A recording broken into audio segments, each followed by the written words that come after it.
Well, after their 1-0 loss to Croatia, the Socceroos' attention has well and truly turned to their World Cup opener against Chile. Simon Hill and Andy Harper are in Brazil. And guys, Johnny Luisi's called it the Socceroos' World Cup final, and Chile are quite an accomplished side.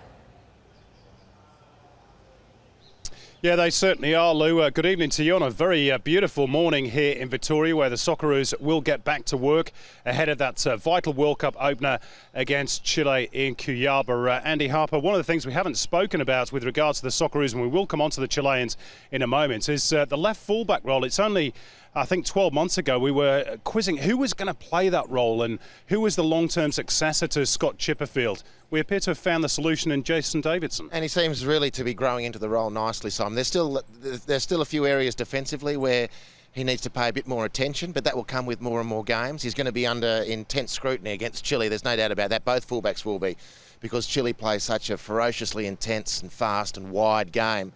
That both Franjic and Davidson are going to have to be major contributors to Australia doing well in that match. But Jason Davidson, you know, a young guy, I'm not quite sure how long it's taken him to convince the fans of the Socceroos that he is the man, because it has been a problem position.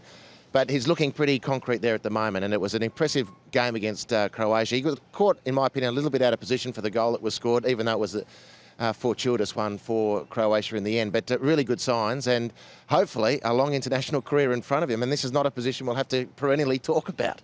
Now, we'll move on to Chile in just a second, but I have to ask you about the story that's appeared in one of the Australian papers. Ange Postecoglou said there is no sex ban on the Australian players at this World Cup. We finally made it as a World Cup nation, haven't we? Those questions are being asked. Indeed, I'm not sure if Brazil's the place you put a sex ban on teams, but it makes you think of that famous line. I think it was by Pelé. I remember the line. I don't know if he delivered it. It was no problem with sex before a game. The only problem is spending all night chasing after it. OK, I'll leave that one hanging. Let's talk about the Chileans then. They've got some wonderful players. We know that, Alexis Sanchez in particular, from Barcelona. But one of the keys to the way they play is Arturo Vidal, the midfielder from Juventus. Wonderful player. There's been a question mark over him in the build-up to this World Cup through injury. Looks as though he's going to be OK, which is not necessarily good news for the Australians. No, so in two players, Sanchez and Vidal, there's a distinct talent quotient in favour of Chile. They're fantastic players both, and then spearheads for Juventus and Barcelona respectively. And you don't get to that sort of status as a player unless you're absolutely fantastic. And that's going to be a key discussion for Australia. How do they deal with those two players? But the advantage for Australia, you'd imagine, is across the Chile backline. If we can get the ball to Timmy Cahill in the air, because Gary Medel, fans of the English Premier League might notice him. Not great in, well, not that he's not great in the air, but certainly a lot of defenders struggle with Tim Cahill. So that's going to be a potential advantage for Australia. But those two players you mentioned, Sanchez and Arturo Vidal, key as individuals, but the speed, I just mentioned it before, the speed and intensity of the Chilean game, very few countries in the world can actually match it at the moment, even the best ones. And to have Australia have to tackle that in the first game is going to mean that the Australian team is going to have to be absolutely primed physically for an incredible 90 minutes of output.